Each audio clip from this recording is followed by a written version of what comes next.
Hello, soul siblings. Hello, sunshines. Hello, divine and magical beings. Welcome or welcome back to the Soul Salon, a soulful place, a healing place, a feeling place for the dreamers, for the feelers, for the healers. I am so grateful to have you with me today. And today we are going to be talking about 7 reasons you fear your own success from a spiritual point of view. I created a video on this on YouTube and on my podcast, and it was my most viral video on YouTube. And so I thought, let's give the people more of what they want. So let's jump right in and get into the first reason and the most important reason why you fear your own success. So you fear your own success because you fear your own power, especially because you've only really been given very negative and violent and toxic examples of what power means. Our understanding of power is shaped by a colonial and capitalist and white supremacist and male supremacist conception of what it means to have power. In this paradigm, power is usually used for nefarious ends. And all we have to do is look to nature to see that power is in everything. The sun has power to truly allow us to have life on this planet. The water has power to nourish and to hydrate and also to flood and obliterate. The bird has the power to sing a song and not even by their own intention, perhaps we could say, create beautiful music only as they communicate to one another. Or perhaps the birds do intend to make music and they have the power to do that. And you, my love, have the power to move hearts, to move minds, to heal, to bring beauty and love and truth, to be part of a movement, to help bring more freedom, more love, more liberation, to support a friend or to ask for support, the power for your words to shift the way that others also treat you. And if you think about this, why would you fear this power? Well, let's look at the idea from a spiritual perspective again, the complete origin of power. What if you met the source of everything? What if you met God? What if you met Allah? What if you met whatever energy is the beginning of the beginning, the end of the end, the black hole of the black hole, the void of the void? And you imagine meeting whatever caused this universe that we live in that is so profound. I get tingles and so inexplicable in so many ways. If you met whatever caused that to be, whoever, doesn't have to be one entity, whatever you believe in. For me, source is what I believe in. You may believe in Allah, you may believe in God, you may not believe in anything, but use your imagination. If you met such a thing without claiming that it actually exists or not, how would you feel?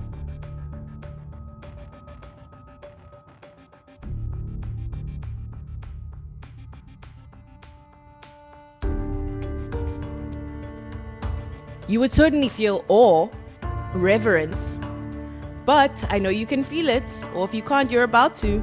You would also feel fear. This might feel like too much for you. You might think, who am I to be meeting God? What will I say? What do I even present as? What do I ask? How do I behave? It's God. It's source. It's the beginning of the beginning. It's the eye of the eye. So that fear you feel, that awe you feel. And I just started a book on awe. And the author defines awe as the feeling of being in the presence of something vast that transcends your current understanding of the world. Awe is a particular blend of reverence, so deep respect, deep admiration, something that we revere, you look up to, you have this deep and visceral admiration of, as well as fear and submission. You look at a mountain, you look at the ocean, and you get that feeling of feeling small, a kind of smallness that restores you to yourself. It's not a humiliating smallness. It's not a diminishing smallness. It's ironically, paradoxically, and mysteriously, it's a smallness that makes you feel connected to something bigger because you are in awe, because you are in reverence, because you realize how small you are in the context of everything, and yet the fact that you are part of this everything. Okay? I think that's so profound. And so one of the questions that the author asks that I'll leave you with is, what is an experience that you have had where you have encountered a vast mystery that transcends, goes beyond, goes further than your current understanding of the world? A vast mystery. And again, the book is called Awe, the New Science of Everyday Wonder and How It Can Transform Your Life. And the author is called Dacia Keltner, who is a professor of psychology at the University of California, Berkeley. So back to the topic, why do you fear your own success? What if, my love, and wait for this, wait for it, you are in awe of yourself. You are in awe of yourself. So when we think about the fact that awe is the blend of reverence, submission, and fear, you feel the fear, but you don't ask yourself, where's the reverence in this? What am I revering? If you look at, this is one mountain of awe, okay? The mountain represents awe. You're seeing the one side of the mountain, which is fear, and you're feeling that fear and you're tapped in. But you're not allowing yourself to maybe go to a different angle and say, well, from a different angle, what if I'm in awe of my own gifts, of my own magic, especially because I grew up in a society that didn't teach me to even conceive of myself in such language. Never taught me to see myself as having these gifts. And the gifts, I always say this, we mean this in a very expansive and inclusive way. We mean the gift of being able to listen deeply, the gift of being intuitive, the gift of being sensitive, or the gift of being an incredible mathematician, or the gift of being wonderful at playing the piano. It can be any sort of range of gifts. The gift of speaking with your entire being and presence. That's one of my gifts. The gift of speaking from love. Being able to carry that frequency and that energy, the ability to bring motion into the consciousness and hearts of others. So when you don't grow up in a society that teaches you that you have natural gifts without you even trying, it will only teach you to conceive of the reality in a way that reproduces the social order. So if you don't do well in school, well, oh, you're not training well to be a worker in the system. They're not going to say, oh, but you have spiritual and psychic capabilities. No one's going to say that in a system that wants to repress, deny, and control those gifts. That's why they've always tried to demonize the spiritual wisdoms and traditions of indigenous people, of women, the gifts, the hysteria, quote unquote. So, it's very important to recognize that when you are feeling fear, just before this episode recording, I felt the fear. I felt afraid. And actually, I listened to my own creation, Creative Activations. It's basically a meditation album that I sell that you can listen to before you create, which the link is to in the show notes. But essentially, when you feel the fear next time, before you want to create something or before you want to embody something that you already are, maybe you want to have a difficult conversation. Maybe you want to do a spoken word event. Maybe you want to host an event to bring community together. Maybe you want to create your own community of some kind. When you feel that fear, what I invite you to ask yourself, my darling, my love, my magical divine being, okay, who is so gifted and so profound and magical, literally, ask yourself, am I in awe of myself? Is this awe? Oh, sexy. Isn't that sexy? We're not allowed to claim that. When have you ever been asked, in what way are you in awe of yourself?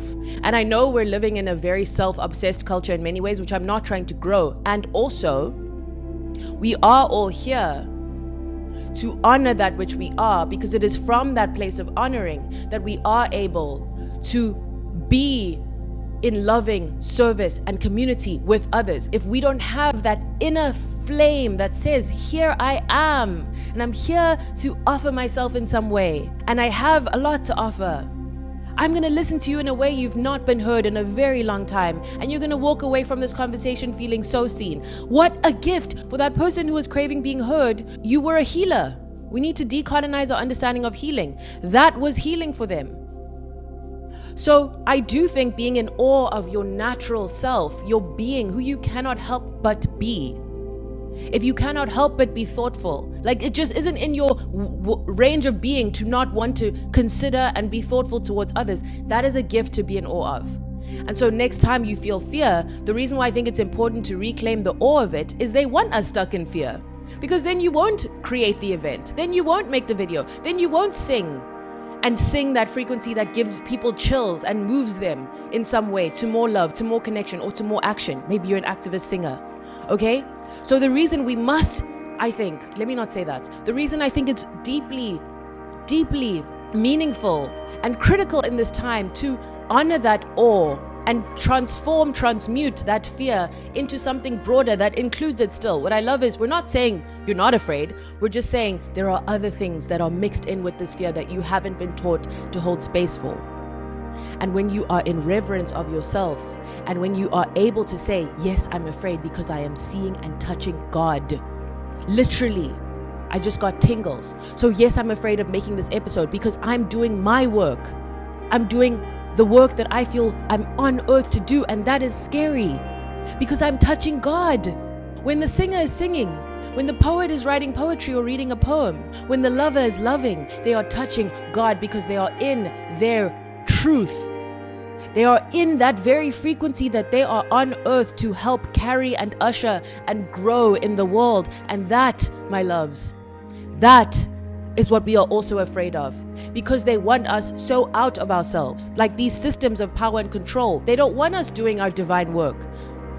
They don't want us in our purpose. They don't want us in that, because imagine the whole society would have to shift if everyone only was able to act from a place of purpose. Of course, it's a huge privilege to do in this society. And it doesn't have to become your job.